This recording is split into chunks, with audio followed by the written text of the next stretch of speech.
Meus queridos, tem filme que vem na surdinha e destrói com tudo. E eu digo isso porque o filme que eu trago hoje é Godzilla Minus One. Kiyoshi Shikishima é um piloto kamikaze que, ao pousar em uma ilha de reparos no fim da Segunda Guerra, é atacado por uma criatura gigantesca chamada de Godzilla. Shikishima sobrevive, porém vive atormentado pelo acontecimento durante anos. É então que, após um tempo, Godzilla retorna, ameaçando agora todo o Japão. Godzilla Minus One foi escrito e dirigido por Takashi Yamazaki, que é um diretor que eu não conheço, nunca vi nada dele, mas ele tem muita produção nacional, né, muita produção japonesa e que, dando uma olhada ali nas notas do IMDb, são até que bem avaliados. E é claro que para falar de Godzilla Minus One, a gente tem que falar de Godzilla, o personagem, criado para o filme de mesmo nome lá de 1984, que acabou se tornando um monstro muito caracterizado pela cultura japonesa e talvez o maior kaiju da história já feito. Que, para quem não sabe o que é um kaiju, seria justamente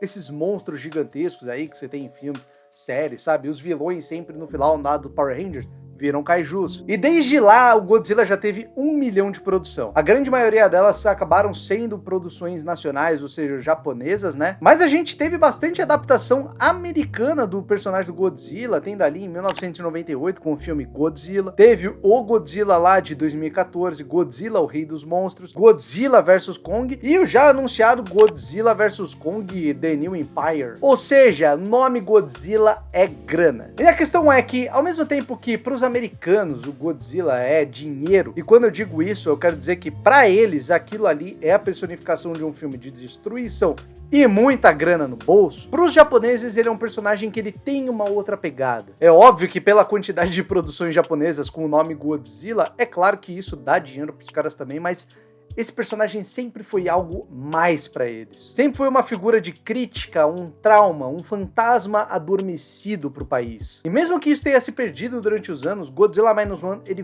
volta com essa importância e com o tamanho que esse monstro merece ter num filme. Mas antes da gente continuar, eu só peço para você se inscrever no canal se ainda não for inscrito, deixa aí seu like se gostar do vídeo, afinal de contas, é como eu sempre digo, ajuda demais e é só um clique para você. E se você quiser e puder, claro, compartilha esse vídeo com amigos, familiares, pessoas que gostam de cinema, gostam de discutir sobre filmes, que eu garanto que vão gostar dos conteúdos aqui. Então muito obrigado mesmo e tamo junto. E eu digo essa diferença de tratamento que o Godzilla tem com os diferentes povos que já utilizaram da imagem dele, porque isso não é à toa. Tipo assim, eu nunca fui um ávido consumidor de Godzilla, eu mais realmente conheço ali as figuras americanas, sabe? Então se eu falar que eu assisti o Godzilla de 1954, eu vou estar mentindo pra vocês. Mas eu já vi vídeos, já li textos falando sobre os reais significados do que é o Godzilla, e é impressionante como o povo japonês é quem tem a real leitura, o real significado desse personagem. Porque não é à toa que esse personagem foi criado no pós-Segunda Guerra Mundial, que ele é radioativo, que ele tem origem devido às bombas de Hiroshima e Nagasaki e tudo mais. E o que mais é impressionante em Godzilla Minus One é que ele consegue ser um ótimo entretenimento blockbuster, mas voltando com a relevância e significados desse personagem. Uma coisa que é impressionante desse filme é que ele é um blockbuster feito com apenas 15 milhões de dólares, velho. De verdade, é um milagre o que esse filme faz com mínima verba nos seus efeitos gráficos. É claro que devido a essa limitação orçamentária, o filme, em alguns momentos, esse CGI, ele dá uma gritada, você percebe que é um CGI, mas eu vou te falar, cara, não é muito diferente do que você vê em blockbusters americanos de 200 milhões de dólares, hoje em dia ao menos. Então, de forma geral, aqui é excelente, velho. E uma coisa que é importante de se dizer é que o Takashi Yamazaki, que além de diretor e roteirista, ele é o supervisor de efeitos especiais. E aí você justamente tem um cara com uma visão tripla no projeto. O cara, ele escreve a história, ele dirige ela e supervisiona os efeitos especiais. Logo, ele sabe como escrever a história de uma forma que não vá pesar muitas cenas de efeitos especiais, justamente sabe dirigir cenas em que os efeitos especiais vão ser bem utilizados também e sabe o quanto pôr de efeito especial. Então, mesmo sendo um filme de baixo orçamento, o Godzilla aqui nesse filme ele tem cenas incríveis. O ataque à cidade, o combate final, o ataque aos navios, tudo é feito de forma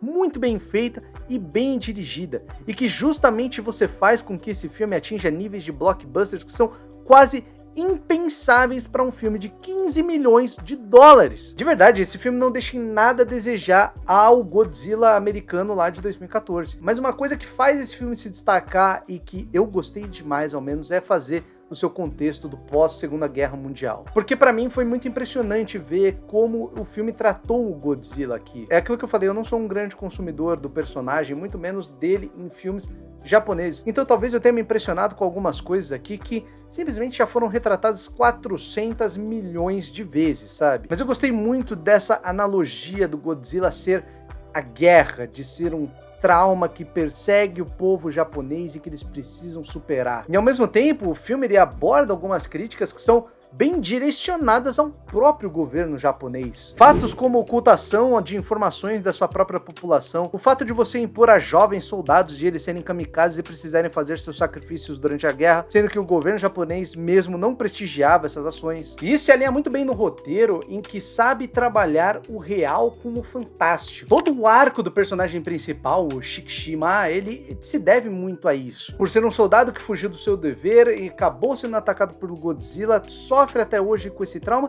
da mesma forma que você tem soldados que voltam da guerra e têm estresse pós-traumáticos e acabam nunca se recuperando. A própria utilização dos personagens que seriam os veteranos de guerra na trama, eu acho que são muito bem utilizadas e encaixadas aqui. Eu acho ainda mais bonito a forma como o diretor cria cenas que respeitam a história do seu país, mostrando um homem mais velho deixando um jovem para trás, sabendo que aquele jovem é o futuro do país e que ele, o mais velho no caso, é algo ao qual o Japão não precisa mais. Um momento de sacrifício e morte em que apenas uma cena de 5 segundos, fazendo uma passagem slow motion nos rostos dos personagens, é o suficiente. E até a utilização da trilha sonora aqui, pra mim, é um bagulho impecável. Composta pelo Naoki Sato, que ele usa uma trilha sonora bem orquestral, sabe? Em alguns momentos ele puxa muito pra esse cinema de monstro gigante, né? Os tokusatsus. Mas, ao mesmo tempo, eu acho que ele consegue voltar algo pra um filme de guerra mais sentimental. Pra mim, foi uma mescla, assim, que funcionou demais. Eu acho que o filme, ele dá algumas derrapadas, principalmente no seu roteiro. Você tem algumas escolhas de narrativa que, ao meu ver, não caíram muito bem. Tipo, você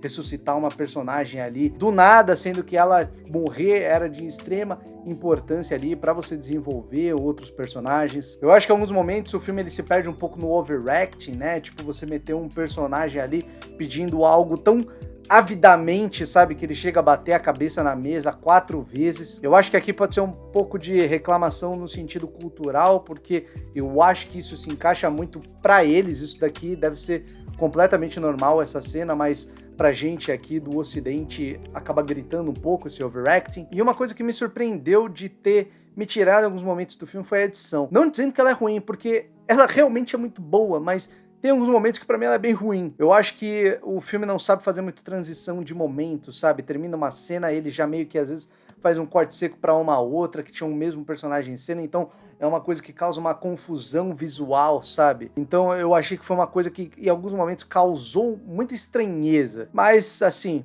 isso não quer dizer nada, pra falar a real. E eu digo isso porque não importa os defeitos que esse filme tem, Godzilla Minus One é um grande filme. Novamente, eu não sou um consumidor de filmes do Godzilla, então pra mim esse daqui é de longe o melhor filme do personagem que eu já vi. Um filme que impressiona em ser um blockbuster de efeitos especiais milagrosos devido ao seu micro orçamento para um filme desse tipo, mas ao mesmo tempo consegue ser um filme crítico e com profundidade. Consegue ter camadas na sua narrativa, consegue falar de traumas do passado de toda uma nação e também consegue falar de forma muito respeitosa sobre a história de um país. Godzilla Minus One, pra mim, foi a maior surpresa desse ano, mas é um filme muito, mas muito bom mesmo. Sendo assim, para Godzilla Minus One, eu dou 8,5 raios radioativos do Godzilla. Bom, pessoal, esse foi o vídeo de hoje. Eu espero que você tenha gostado. Se você tiver mais sugestões de vídeo aqui pro canal, deixa nos comentários. E você assistiu Godzilla Minus One? Gostou, não gostou? Se interessou através do vídeo? Muito obrigado pela paciência. Muito obrigado por estar aqui. Eu espero ver você na próxima.